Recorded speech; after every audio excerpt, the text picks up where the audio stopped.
Now, from Atlanta News First, the issues that matter to you. This is On the Record. Representative UC Gaines, thanks for finally joining. Yeah, thanks so much for having me. Yeah, I appreciate it. You were elected to the State House in 2019 at a very young age. Have you always been civic-minded? Yeah, I mean, I've been involved, from even when in high school and in college. And my grandfather was Superior Court judge when I was growing up, and but certainly been very interested in this arena because I believe it's an opportunity to get things done and make a difference. And that's what I think we've done over the last 7 years in the State House. And I'm really proud of my record.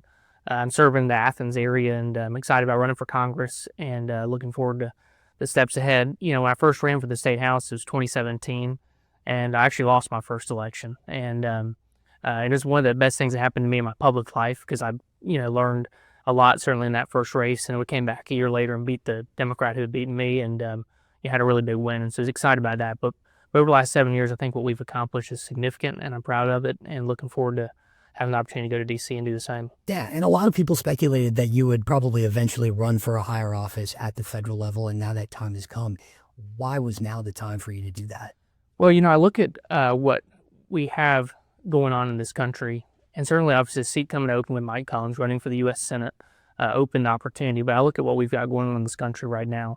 What President Trump's been able to accomplish over the last half a year since he's been back in office has been incredible. But we need people in D.C. who know how to get things done and help him continue to deliver on his agenda. And so that's what I plan to do. That's what, in the State House, I've proven I know how to get things done. I'm a fighter. I, represent, frankly, a very liberal area in Athens. And I've, taken on our local government. I've taken on our district attorney who was in office over the last several years. I've shown that I know how to get things done and go to fight and then deliver for my district and for my community. And so I feel like that's what we need in D.C. right now. Is someone who knows how to get stuff done, and that's what I plan to do is go to Washington and deliver for the district. Yeah, because, it's an interesting time when you're looking at the shutdown going on right now, and I think that's a great way for people to get a little bit more of a look at like how the sausage is made, if you will, in D.C. And so, wanting to be a prospective member of Congress, when you look at the shutdown and what's going on in D.C. right now, what would you do if you were in that seat today? Well, the shutdown is showing just how dysfunctional things are. And frankly, to watch the Democrats shut down the government over health care for illegals is mind-blowing to me. And, right now we need to pass a clean CR, something that the Democrats supported 13 times when they were in control of the last several years, and just pass a clean CR, and then you can negotiate and talk about these other issues. But to even consider passing and stopping the government over health care for illegals is crazy to me. And so the impact that is having, I think I was reading, is $400 million a day, the impact that the shutdown is having, as well as the people impacted, soon enough, and just, just about a week, our service members, their paychecks are going to not be coming through, and certainly, obviously, back pay, will help in the long run, but that's not how we need to be treating our service members. And you look at Georgians who were impacted by Hurricane Helene, the impact that's having on Georgians when the federal government frankly, has been a challenge to deal with for particular farmers and ag community. Now they're going to see a slowdown in those payments. And so, we need to get the government back open. A clean CR is a way to get it done.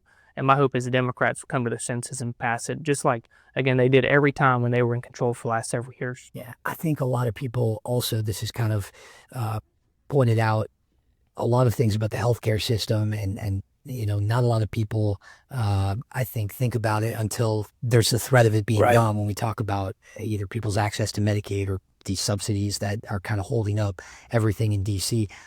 Where do you stand on this? Because we know about 1 million Georgians use these subsidies. We know a lot more than that are on Medicaid.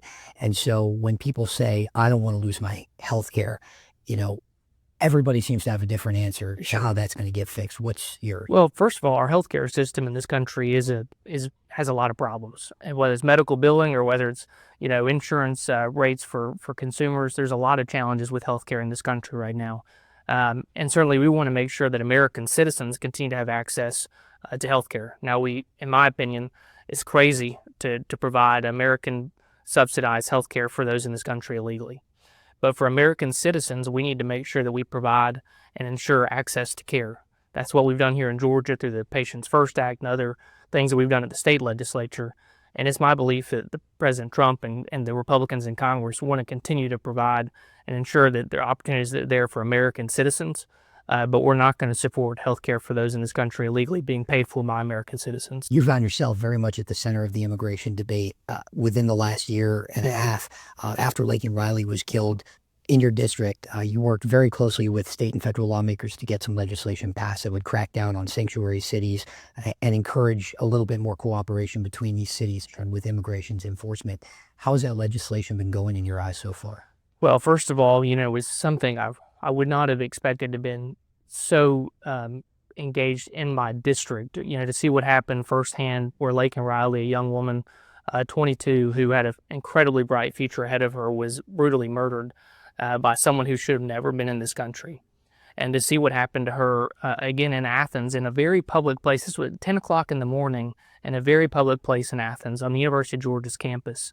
And so certainly it sparked a national debate. It showed some of the challenges we have in Athens, but it also showed some of the gaps we had in state law. That's why we passed House Bill 1105 last year that I was proud to lead on, that did ensure local governments and local sheriffs are cooperating 100% with ICE. And so you're seeing, I think, very significant changes, certainly in federal policy, when you have an administration last time and a year ago that just wasn't enforcing the border, wasn't enforcing immigration law, to where we are today with President Trump, who has cracked down on illegal immigration, secured the border. That's a whole different policy, and that's a positive thing. And we had to have a federal administration that's actually working and securing the border and enforcing immigration law. And so our ICE agents know that they have the back of the federal government.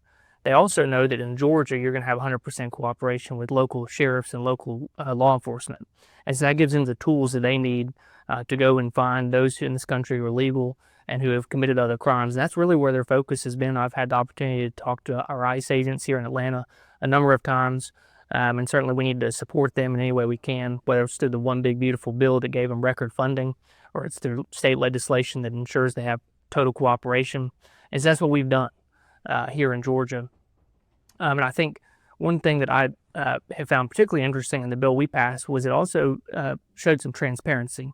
So you can go to any sheriff's website now in the state of Georgia, and you can see who's in the jails that are in this country illegally and what crimes they've committed. I think that's an important thing for folks to know, and you find it pretty fascinating, I think, some of the information that you'll see across the state. As you said, we have really changed immigration law in Georgia, but again, the federal government is what we need in a willing partner. I had the chance to go to the White House earlier this year when President Trump signed the Laken Riley Act, his first bill signed as president, and certainly that was a moving signing ceremony. And but it is significant that we have a president who's enforcing the law, and certainly I'm proud of what we've done in Georgia at the state level. Yeah, and of course that federal effort was led by the man you're trying to replace, Mike Collins. So I know you work closely with him. Governor Kemp, who is I know a big fan of yours, you were one of his floor leaders early on, likes to say that every state is a border state. Yeah. So what's the right way to handle immigration in Georgia? Well, I think what we have done is move Georgia to the top of the list in terms of making sure at the state level we have policies in place that crack down on sanctuary cities and ensure cooperation with ICE. Certainly I think what we have seen is you have to have a federal government that's doing its job. Because we passed the bill we did last year, but, when Sheriff's Department was letting ICE know that they had someone in the jail illegally, ICE wasn't putting detainer requests. And so the ICE wasn't coming to pick up those folks. It wasn't because ICE didn't want to, it's because the federal government was telling them don't do it. But now you have a lot more ICE detainer requests being put forward, and you're seeing sheriffs cooperating, which they have to under state law now. And so I think Georgia has led the way on state-level immigration policy, and I'm proud of that. And I think you're seeing other states actually follow Georgia's model of what we did with House Bill 1105 last year. Certainly, and we've noticed that too. Yeah. Bills that are very in that vein. You've kind of had a record of taking on some of the more liberal officials, not just in your district, around the state as well. The Prosecuting Qualifications Commission was another big effort of yours as well. That makes it easier to remove prosecutors who, in some cases, are not doing their jobs. Why was that important for you to do? And was it more than something that's just partisan? It has nothing to do with partisanship. In fact, it has to do with prosecutors simply not following the law. And what we have seen is, and really until the bill we passed a couple of years ago, prosecutors could do whatever they wanted. There was nothing in law basically saying or enforcing them to actually follow the law. Prosecutors' job is to enforce the law. Their job is not to write the law. If you want to change the law, run for the legislature, run for governor, but not run for DA. A district attorney's job is to enforce the law. What we saw is district attorneys across the state, if they didn't like the law, they just weren't enforcing it.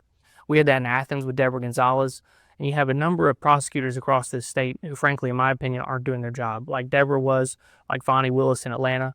And so I think you're seeing that, unfortunately, a growing movement. And that's why it was important that we had an entity at the state level it's made up of other prosecutors, very similar to what our judges have had in place for decades, where if a prosecutor is not following the law, where they've done something wrong, that a citizen can file a complaint, be heard in front of the other district attorneys, former retired judges that are on the panel, etc., that will be heard in a fair manner. And if they've done something wrong, they can be removed from office, suspended. Again, it's the same thing we've had for judges forever. This isn't partisan. It's the right thing to do. And that's why I'm proud we passed it. Yeah. When we talk about Mike Collins, he's, again, in that district, he's very popular. Do you see yourself kind of running in the same vein of policy as him? What should people expect, if you're elected to that district, having, known Mike Collins for the amount of time that he's been serving it? Yeah, I think you'd see our voting record be the same. I think you'd see, someone who continues to support President Trump's agenda, and that's what we're going to do in Congress. And I think what I've done at the state level is what you're going to see when I go to Washington. I know how to get things done. That I'm proud of that. That's since I've been in the legislature, I've passed more than 20 bills that become law, and these aren't just naming a month in the state of Georgia or something. These are substantive policies, whether it's taking on DAs, whether it's stopping defund the police movement, or whether it's the immigration or many of the other issues I've taken on. That's why I'm going to go to D.C. and do the exact same thing. I'm going to get things done, substantive policy changes to try to help us continue to move our country forward. Yeah, we talked about transparency, accountability, immigration, economics. What do you want people to know about your time in the legislature, things you've done, issues that are close to you?